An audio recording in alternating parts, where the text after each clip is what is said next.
croix, il a pris ma place.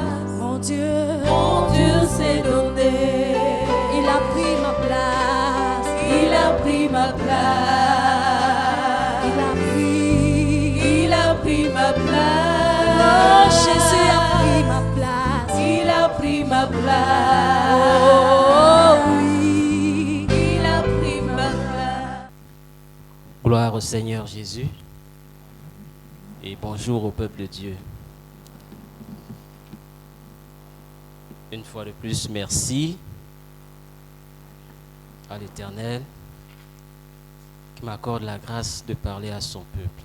Que la gloire lui soit rendue au nom de Jésus. Ce matin, j'aimerais parler d'un sujet d'actualité. J'aimerais parler de la peur. La peur qui sévit au milieu de nous. C'est quoi la peur? Comment est-ce qu'elle peut influencer ta vie et t'amener à rater ce pourquoi l'Éternel t'avait destiné? Alors, lorsqu'on lit la Bible, on se rend compte qu'il y a deux sortes de peur, deux sortes de craintes, si je peux le dire ainsi. Il y a la crainte envers l'Éternel,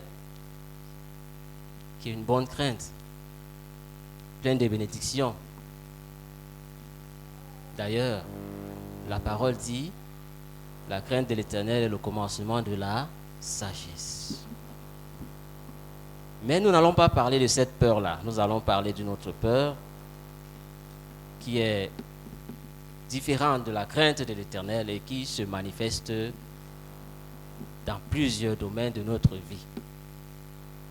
Et d'entrée de jeu, je vais comme ça dire que la peur est l'une des armes redoutables que l'ennemi utilise pour paralyser, voire avorter la destinée des enfants de Dieu. C'est une des armes redoutables. Et elle existe parmi nous. Comme je l'ai dit, elle se manifeste dans plusieurs domaines. Il y en a qui ont peur d'échouer. La peur de l'échec qui se vit. Qui vit la peur de l'échec parmi nous? Amen. Alors, j'aimerais qu'on lise dans Apocalypse chapitre 2, verset 5. Apocalypse chapitre 2, verset 5. Il est écrit: souviens-toi donc d'où tu es tombé, repens-toi et pratique tes premières œuvres. Sinon, je viendrai à toi et j'ôterai ton chandelier de la place, à moins que tu ne te repentes. Souviens-toi d'où tu es tombé. Autrement dit, essuyer un échec n'est pas une tragédie. Tout le monde peut tomber. Ce n'est pas une tragédie. En revanche, le drame est de rester traumatisé et de ne plus avancer. C'est là le drame. Il y a un monsieur, c'est lui qui a créé l'ampoule. On l'appelle Thomas Edison. Une question lui a été posée par un journaliste. Qu'est-ce que cela fait d'avoir échoué 1399 fois avant de découvrir comment fabriquer l'ampoule électrique? Voilà la question qui lui a été posée. Et que fut sa réponse? Edison répondit: je n'ai pas échoué 1399 fois, mais j'ai simplement découvert 1999 manières de ne pas produire la lumière dans une ampoule. Amen. Ce qui fait que toute découverte dans une expérience n'est pas un échec. Ce n'est pas un échec. Tu as plutôt appris une manière à ne pas échouer. Amen. En réalité, si vous avez appris quelque chose au travers des découvertes, alors vous n'avez pas échoué. C'est un succès. Donc Dieu peut nous enseigner de plusieurs manières. Il nous enseigne par sa parole. Il nous enseigne par la vie de ceux qui nous entourent. Il peut également t'enseigner par tes expériences. Apprenons à tirer des leçons dans nos échecs. Et pour cette raison, nous ne devons pas regarder à l'échec comme une fatalité, mais comme un événement transitoire qui nous mène à des niveaux élevés de notre vie. Regardez à l'échec comme un élément transitoire qui va t'amener à un niveau élevé de ta vie. Dans le livre de Samuel, on se rappelle de l'échec du peuple d'Israël lorsqu'il fallait mettre de côté Uri. 2 Samuel chapitre 11 verset 25. Lorsque David reçoit le message, qu'est-ce qu'il dit au messager? Voici ce que tu diras à Joab. Ne sois point peiné de cette affaire, car l'épée dévore tantôt l'un, tantôt l'autre, attaque vigoureusement et renverse-la. Et toi, encourage-le. L'armée d'Israël venait d'échouer.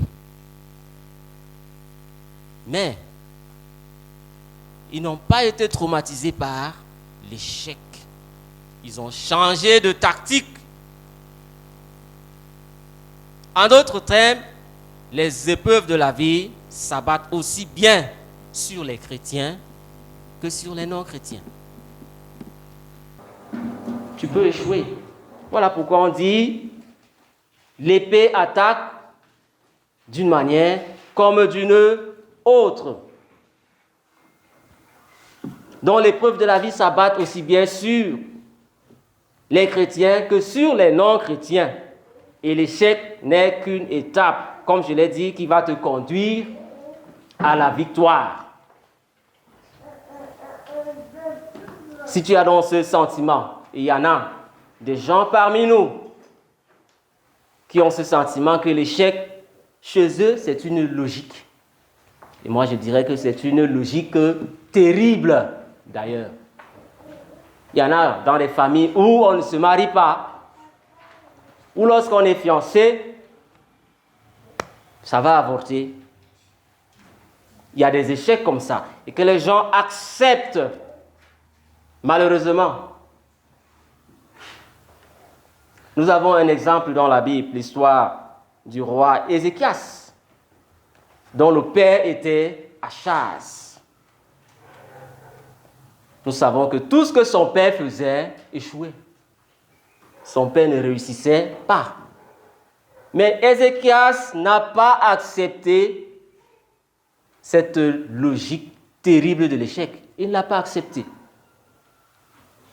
Ézéchias, étant né dans cette logique, il a compris qu'il ne devait pas rentrer à l'intérieur de cet échec, mais il a brisé les malédictions. Et ainsi sa famille fut délivrée. Et nous, qui sommes enfants de Dieu, toi et moi, nous qui prétendons être enfants de Dieu, nous avons reçu Jésus-Christ, qui brise toute malédiction, qui se transmet de génération en génération. Si Ézéchias était resté cloîtré avec la peur, il n'aurait jamais réussi dans toutes ses entreprises. Parce que la parole dit, il agit de tout son cœur et il réussit dans tout ce qu'il entreprit en recherchant son Dieu pour le service de la maison de Dieu par la loi et pour le commandement. Dans tout ce qu'il faisait, il réussissait parce qu'il a refusé cet échec. Nous également apprenons à refuser l'échec la peur de l'échec. Comme leçon ici, première vérité, je dirais que la peur de l'échec empêche tout rêve de devenir réalité. La peur de l'échec empêche tout rêve de devenir réalité. Amen. Ne laisse donc pas la peur de l'échec venir arrêter, n'est-ce pas, vos rêves. Amen. Nous avons une autre peur, la peur du prix à payer. Et elle se vit au milieu de nous. La peur du prix à payer. Et rassurez-vous, aucune bénédiction n'est gratuite. Il y a un prix à payer. Il y a toujours un prix à payer. Il y en a qui veulent être utilisés de manière puissante par l'Éternel et pensent que ça va tomber tout d'un coup du ciel. Non. Il y a ce que le révérend Berdo nous a dit la semaine passée, la génouflexion. D'autres ont ce qu'ils appellent la montagne.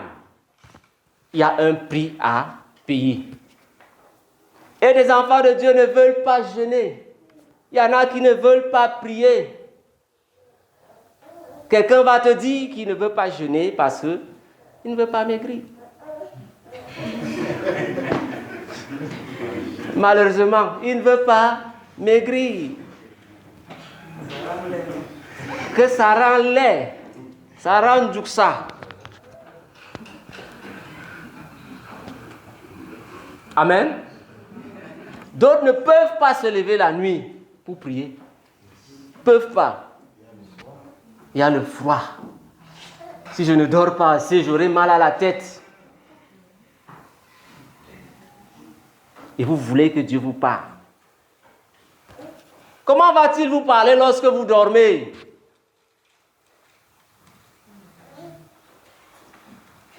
Le prix à payer. Nous allons lire dans le livre de Philippiens, chapitre 3, versets 12 à 24. Chapitre 3, versets 12 à 24. Écoutez ce que l'apôtre Paul nous dit. Il dit, ce n'est pas que j'ai déjà remporté le prix ou que j'ai déjà atteint la perfection, mais je cours pour tâcher de le saisir, puisque moi aussi j'ai été saisi par Jésus-Christ.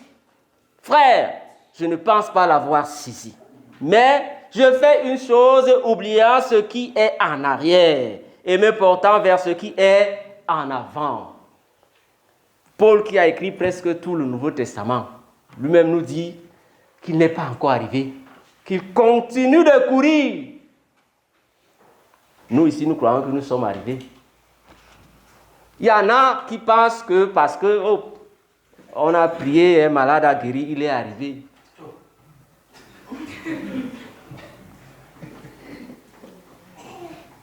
Il faut continuer. Paul nous dit de regarder devant. Oublions ce qui est passé, regardons devant. Cherchons plus loin parce qu'il y a des choses plus grandes qui nous attendent. Amen. Il ne faut pas se contenter de ce qu'on voit. La Bible ne dit-elle pas que nous sommes des dieux? Elle le dit. Vous pouvez faire des choses merveilleuses. Alors, si vous voulez que Dieu agisse en votre faveur, dans n'importe quel domaine, vous avez votre part de responsabilité. Amen. Vous avez votre responsabilité. Vous êtes ce principal élément déclencheur des promesses de Dieu dans votre vie. Cessez de dormir. Alors, aussi longtemps que tu auras peur du prix à payer, tu ne feras que retarder la matérialisation de tes bénédictions. Aussi longtemps que tu auras peur. Ça ne viendra pas. S'il se dit que tu dois te lever et prier, mon frère, lève-toi et prie. S'il se dit que tu dois passer par le jeûne, jeûne. Tu ne jeûnes pas, tu n'auras pas. Il y en a même qui ont honte d'entreprendre, mais qui veulent de l'argent. Il y en a qui ont honte, peur de se retrouver derrière un comptoir. Qu'est-ce qu'on va dire de moi? Toi, c'est qui? J'ai envie de te dire. Mais elle veut de l'argent. Qu'est-ce que tu as fait pour mériter cela? Galates chapitre 7. Ne vous y trompez pas. On ne se moque pas de Dieu. Ce qu'un homme aura semé, il le moissonnera aussi. Si tu sèmes paresse, tu moissonnes paresse. Amen. N'ayez pas peur d'entreprendre. Dieu ne bénit-il pas l'œuvre de nos mains? Il le bénit. Il le bénit. Fais quelque chose et Dieu interviendra dans ta vie. Le choix t'appartient. Le choix t'appartient. Ou tu continues de dormir, ou alors tu entreprends. Amen. Amen. Je vais répéter cette vérité. Aussi longtemps que tu auras peur du prix à payer, tu ne feras que retarder la matérialisation de tes bénéfices. N'aie pas peur du prix à payer. Dans toute la Bible, le Seigneur nous rappelle, n'ayez crainte, n'ayez crainte, n'ayez crainte. Je suis avec vous.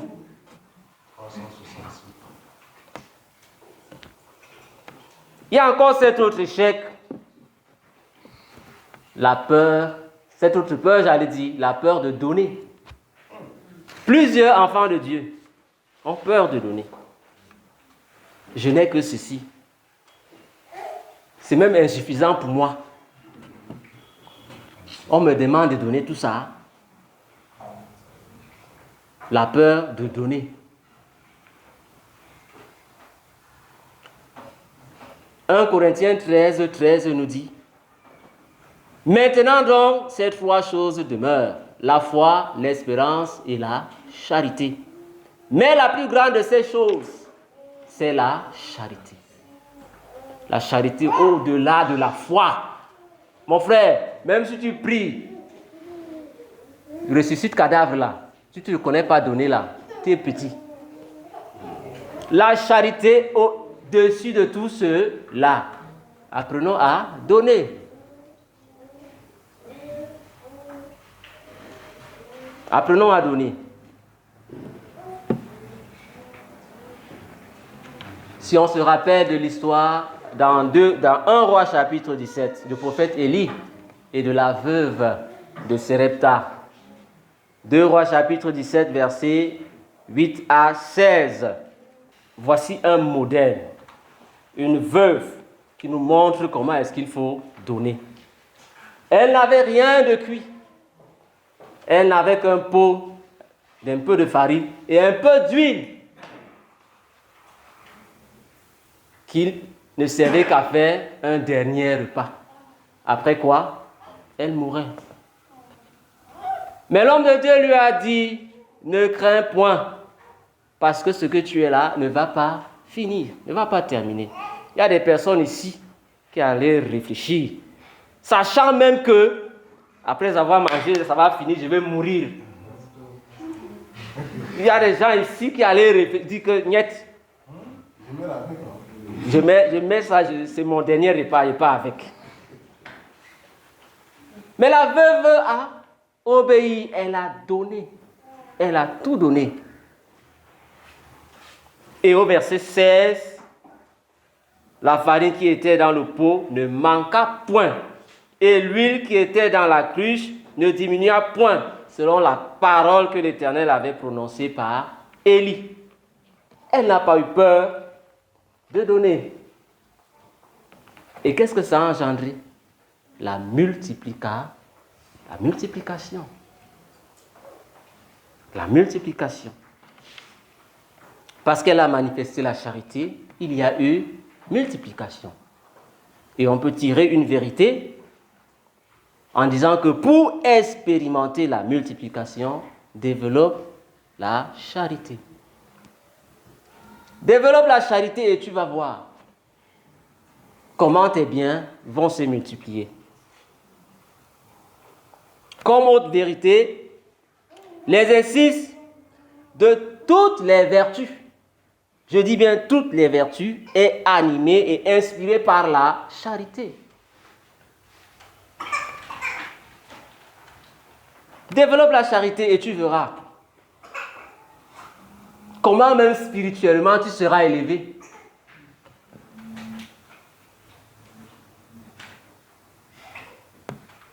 La pratique de la vie morale animée par la charité donne aux chrétiens la liberté spirituelle des enfants de Dieu.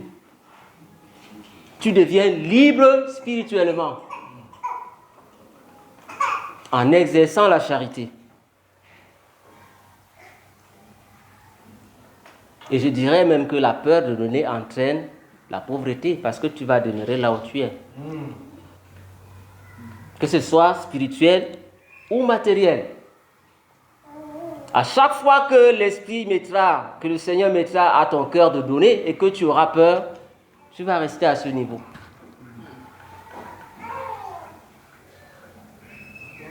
Il y a encore cet autre échec que nous vivons au quotidien, la peur des maladies. Il y a des personnes qui confessent même. Quelqu'un va dire mon mal d'estomac. Il s'approprie la maladie.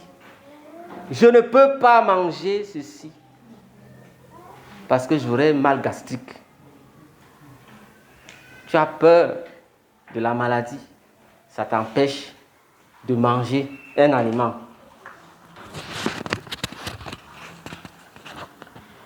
Je ne dis pas qu'on ne peut pas tomber malade. C'est possible que nous tombions malades, mais n'acceptons pas ce que le diable va mettre dans notre tête au travers de cette maladie. Ok? Parce que le diable va chercher à nous faire croire des choses horribles. Des choses horribles. Ta maladie n'est pas curable. Tu es allergique au froid. Il y a des gens qu'on va envoyer dans les zones où il fait froid. Tiens, on t'envoie là-bas, le gouvernement t'affecte. Je suis allergique au froid. Tu le dis comme ça. Je suis allergique au froid. Je ne peux pas aller là-bas. Le froid là va toujours te toucher. Je suis allergique à la chaleur. Je ne peux pas travailler à Garoua.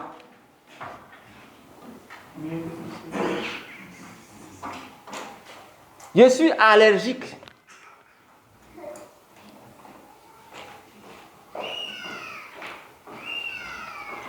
Nous devons savoir y faire face. Et le roi Ézéchias, dans 2 Rois, chapitre 20, versets 1 à 5, nous montre un bon exemple comment est-ce qu'il a fait face. Ézéchias n'a pas accepté cela.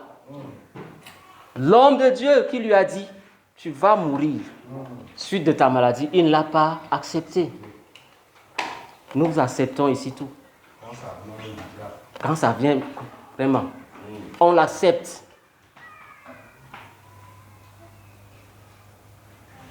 Apprenons à refuser. Le Christ n'est-il pas, ça ne dit pas ces meurtrissures, ne sommes-nous pas guéris? C'est écrit dans la Bible. Il a dit, par ces meurtrissures, vous êtes guéris.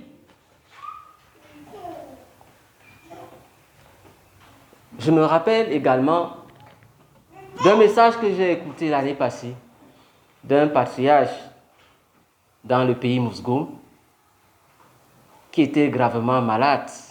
Il était couché, il ne pouvait même pas se lever pour faire ses besoins. Il ne pouvait rien faire. C'est sa femme qui faisait tout. Elle le nettoyait. Mais il n'a pas accepté la maladie. Il disait, Seigneur, tout ce que je veux, c'est ta présence. Tout ce que je veux, c'est ta présence. Et il a été guéri. Il a été guéri au point où il est allé enseigner les frères Mousgoum.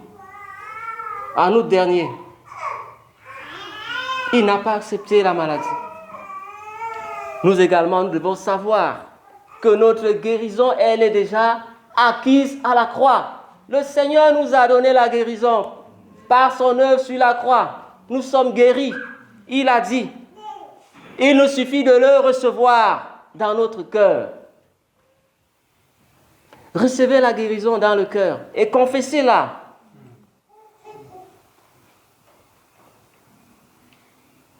Ne vous laissez plus contrôler par l'ennemi, mais réalisez que Dieu vit en vous et qu'en lui, vous avez la victoire sur la maladie. Amen. Alors, lorsque le diable voudra, n'est-ce pas, vous pousser à avoir des pensées négatives, réagissez en proclamant la parole de Dieu qui regorge sa puissance. Réagissez. Confessez la guérison. Le fait de confesser la maladie, tu vas voir cette maladie.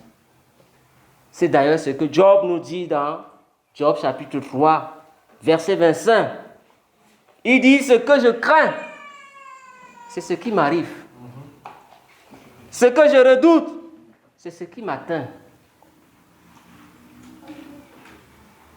Ce que je crains, c'est ce qui m'arrive. Ce que tu as peur là, tu continues d'avoir peur de ça, ça va continuer d'exister. Amen. Alors, retenez que la peur d'une quelconque maladie rend vulnérable face à cette maladie. Elle te rend vulnérable. Si tu continues de confesser, je suis asthmatique, tu seras vulnérable. J'ai mal d'estomac. Mal d'estomac là va demeurer. Confesse la guérison au nom de Jésus. Amen. À partir d'aujourd'hui, confesse la guérison sur toute maladie qui est sur toi. Et cette maladie disparaîtra au nom de Jésus. Amen.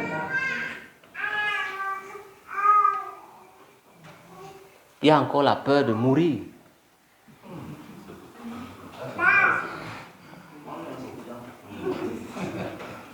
Il y a la peur de mourir.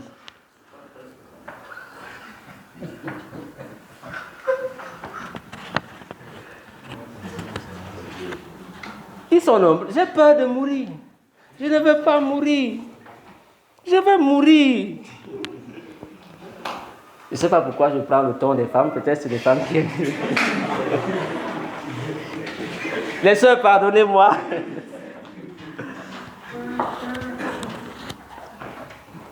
La peur de mourir, également terrible.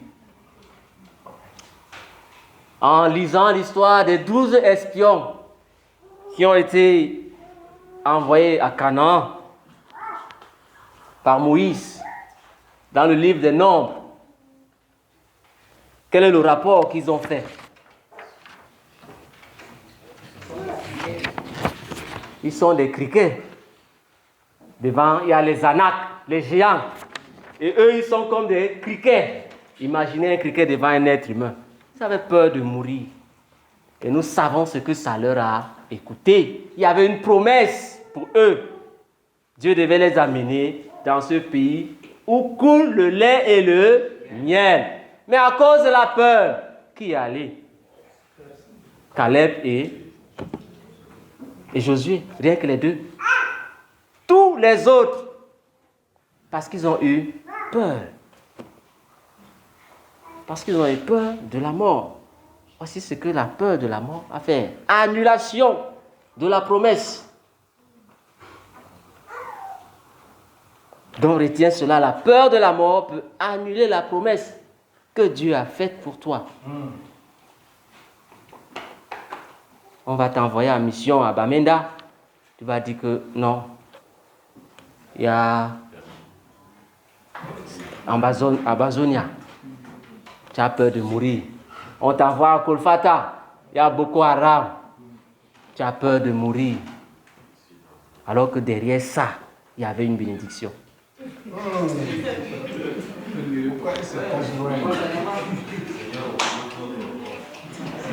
Que le Seigneur augmente votre foi. Amen. Amen. Un enfant de Dieu ne doit pas avoir peur de mourir. Parce que lorsqu'on vit, c'est Christ qui vit. Et lorsque nous mourons, la mort, c'est un gain.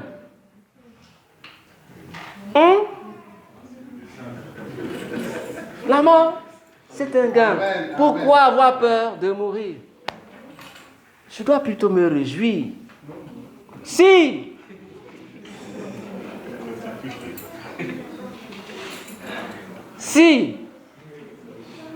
lorsque tu vis pour Christ. Lorsqu'il vient te prendre, Seigneur, gloire à ton nom, je vais me réjouir auprès de toi. Amen. N'ayons pas peur de mourir, parce que ça peut annuler la promesse que l'Éternel a faite pour toi. Une autre peur, la peur du diable. La peur du diable. Le diable existe. Ça, on doit le savoir. Il existe, il est réel. Mais est-ce que nous devons avoir peur de lui? Ne savez-vous pas que c'est le premier des ignorants? C'est le premier des ignorants. Alors, il vous maintient dans l'ignorance. Il vous maintient dans l'ignorance. Voilà pourquoi il est bon de connaître la vérité. Et le Seigneur dit, le commencement, c'est-à-dire que lorsque vous connaissez la vérité, et la vérité vous affranchira. Il ne pourra plus vous maintenir. Lorsque vous saurez la vérité, il ne pourra plus vous maintenir. Amen. Amen. Satan maintient son règne en vous au travers de l'ignorance, comme je le dis, comme je l'ai dit. Dans tous les domaines où vous n'avez pas connaissance, il règne. Mais lorsque vous découvrez la vérité, vous devenez réellement libre. Vous devenez réellement libre. N'ayons donc plus peur du diable. Parce que si on a peur du diable, alors on n'aime pas Dieu. Oui, si vous avez peur du premier des ignorants, premièrement, vous ignorez ce que vous êtes en Christ. Vous ignorez. Et donc incapable de faire ce que vous êtes capable de faire. Votre peur du diable vous empêche de manifester la puissance de Dieu qui est enfouie en vous. Elle va étouffer cela. Elle va l'étouffer. Nous pouvons comme ça développer plusieurs autres peurs. Plusieurs autres qui concourent tous à nous maintenir, n'est-ce pas, asphyxiés entre les mains de l'ennemi. Mais sachez que lorsqu'elle devient chronique, elle est une offense envers l'Éternel. Oui, la peur chronique, c'est une offense envers Dieu. Parce que cela sous-entend que vous considérez que Dieu n'est pas à votre côté. Et qu'il n'est pas capable de vous faire réussir. Cela sous-entend également que vous n'aimez pas Dieu.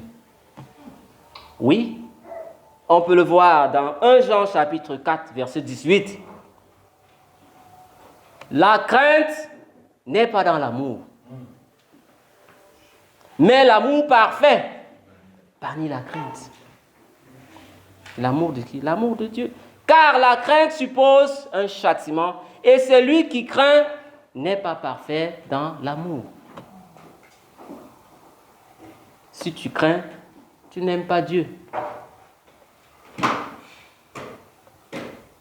Comment peux-tu donc prétendre aimer Dieu et avoir peur? C'est impossible. C'est impossible. Mais la bonne nouvelle est que tu peux être libéré de toute peur. Amen. Tu peux être libéré de toute peur car la victoire a été acquise par l'œuvre de la croix. Tu peux être libéré de tout cœur, de toute peur. J'ai prévu ainsi quelques méthodes qu'on peut appliquer pour être libéré de la peur. La première des choses, c'est connaître la vérité. Et pour la connaître, nous devons étudier la parole. Tu dois étudier et trouver, n'est-ce pas, cette parole qui est adaptée à la situation que tu vis. Première des choses, étudier la parole. La parole sera enfouie en toi. Ainsi, quand tu seras face à une situation, tu feras la deuxième chose. Tu dois confesser de ta bouche ce que tu veux voir et non ce que tu vois. Amen. Tu le confesses de ta bouche parce que la parole est en toi. La troisième chose, c'est que tu dois te rappeler des victoires. Tu dois te rappeler des victoires ou des succès passés. David pouvait dire, l'Éternel qui m'a délivré de la griffe du lion et de la patte de l'ours me délivrera aussi de la main de ce Philistin. Il se rappelait de ce que l'Éternel avait délivré, de la griffe du lion et de la patte de l'ours. Dieu a fait des choses pour toi. Lorsque tu es en face d'une autre difficulté, rappelle-toi de ce qu'il avait fait pour toi parce qu'il a dit, il ne t'abandonnera jamais.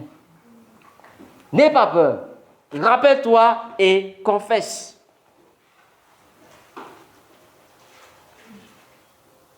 Rappelle-toi que l'Éternel qui t'a sorti de tout ce que tu as traversé va continuer de te sortir. Il ne va pas te laisser, quelle que soit la situation. Il suffit de t'abandonner entre ses mains. Et apprenons à discipliner nos pensées. Discipline ta pensée. Philippiens chapitre 4, verset 8 dit, « Au reste, frères, que tout ce qui est vrai, tout ce qui est honorable, tout ce qui est juste, tout ce qui est pur, tout ce qui est aimable, tout ce qui mérite l'approbation, ce qui est vertueux et digne de louange, soit l'objet de votre pensée. » Amen. N'ayez plus des pensées négatives. Lorsque l'ennemi veut vous faire croire ce qui n'est pas bien, louez l'Éternel. Louez l'Éternel. Soyez remplis de ce qui est positif. Ainsi la peur fuira. Elle fuira loin. Ne vous laissez pas conquérir par la peur. Soyez victorieux et non des victimes de la peur. Amen. Regardez au roi invisible et non aux montagnes qui se dressent devant vous.